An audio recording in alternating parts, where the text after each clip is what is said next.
Olá, povo de Deus, segunda-feira, 15 de janeiro de 2024, segunda semana do tempo comum.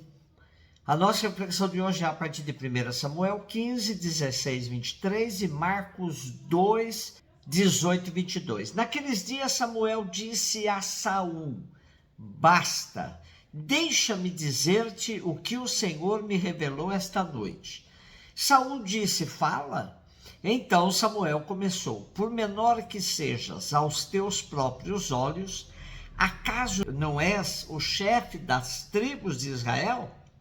O Senhor ungiu-te rei sobre Israel e te enviou em expedição com a ordem de eliminar os amalecitas, esses malfeitores, combatendo-os até que fossem exterminados. Por que não ouviste a voz do Senhor e te precipitaste sobre os despojos e fizeste o que desagrada ao Senhor? Realizei a expedição a que ele me enviou. Trouxe Agag, rei de Amaleque, para cá e exterminei os amalecitas. Quanto aos despojos, o povo reteve das ovelhas e dos bois o melhor do que devia ser eliminado, para sacrificar ao Senhor teu Deus em Gilgal. Mas Samuel replicou: o Senhor quer holocaustos e sacrifícios ou quer obediência à sua palavra? A obediência vale mais que o sacrifício, a docilidade mais que oferecer gordura de carneiros. A rebelião é um verdadeiro pecado de magia, um crime de idolatria, uma obstinação. Assim, porque rejeitaste a palavra do Senhor, ele te rejeitou. Tu não és mais rei. Depois da crise do sistema tribal, Saul foi ungido para ser o rei de Israel pelo próprio Samuel.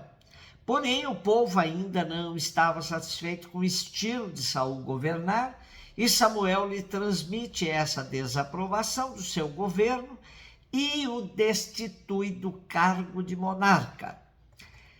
Saul é tão maltratado na Bíblia que chega a inspirar compaixão.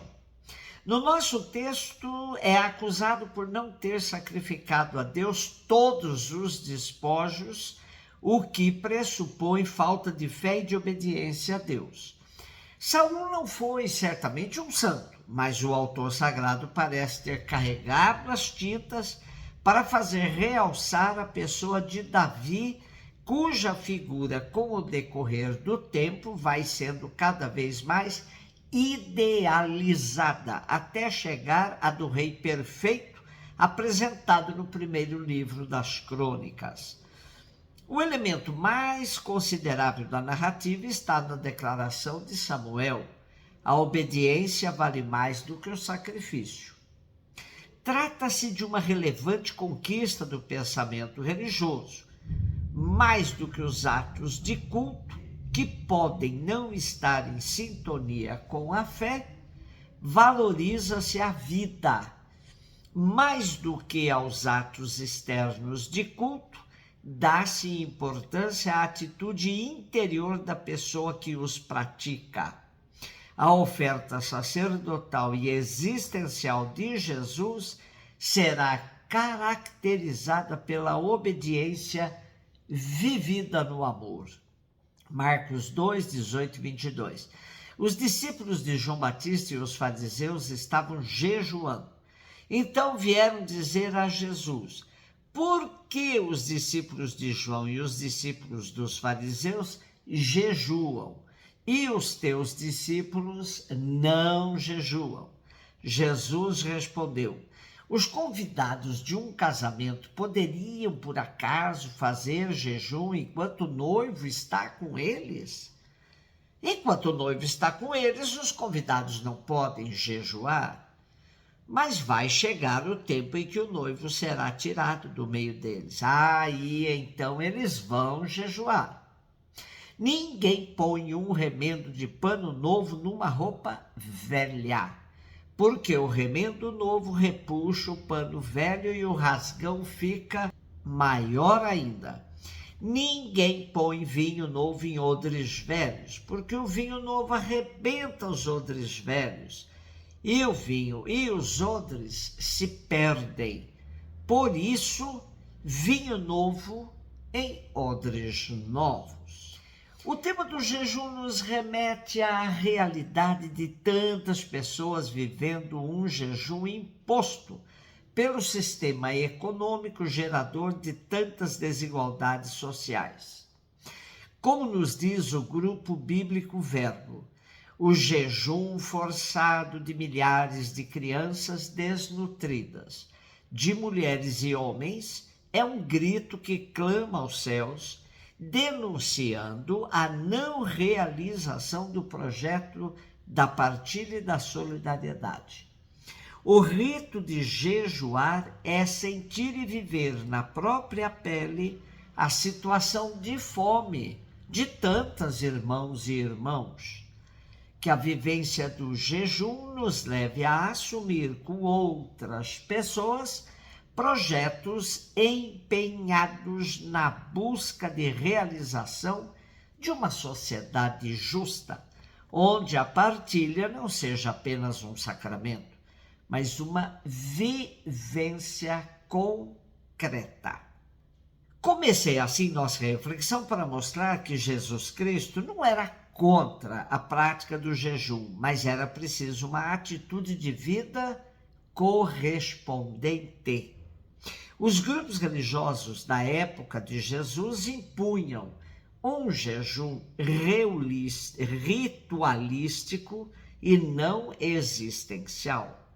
Daí que contrastavam com o comportamento dos discípulos de Jesus, que enquanto estavam com ele, viviam um tempo de alegria pela presença do Messias no meio deles. Porque Jesus tinha introduzido no mundo o tempo gozoso das núpcias entre Deus, o esposo, e o seu povo, a esposa. Não fazia sentido reiterar um sinal que indicava penitência.